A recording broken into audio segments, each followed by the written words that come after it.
Hey everyone, and welcome back to Everything About Accounting. Following up on our first video about the basics of accounting, today we're diving into another fundamental term, assets.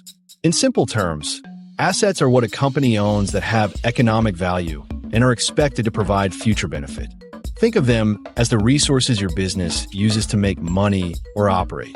Imagine that lemonade stand we talked about, the pitcher you use, the table you sell from, and even the cash in your till.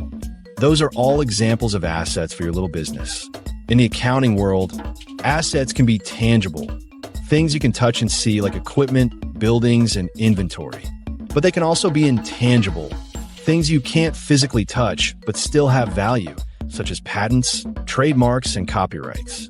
Assets are crucial because they allow a business to generate revenue and grow.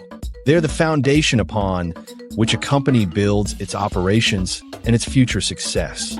On the balance sheet, which we'll cover in a future video, assets are listed to show a snapshot of what the company owns at a specific point in time.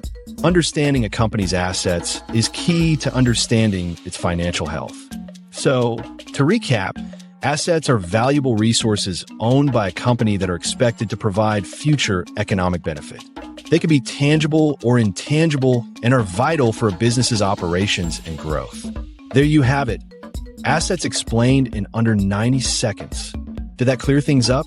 Let me know in the comments. And don't forget to subscribe for more easy-to-understand accounting explanations. What term should we tackle next? Thanks for watching, and see you in the next video.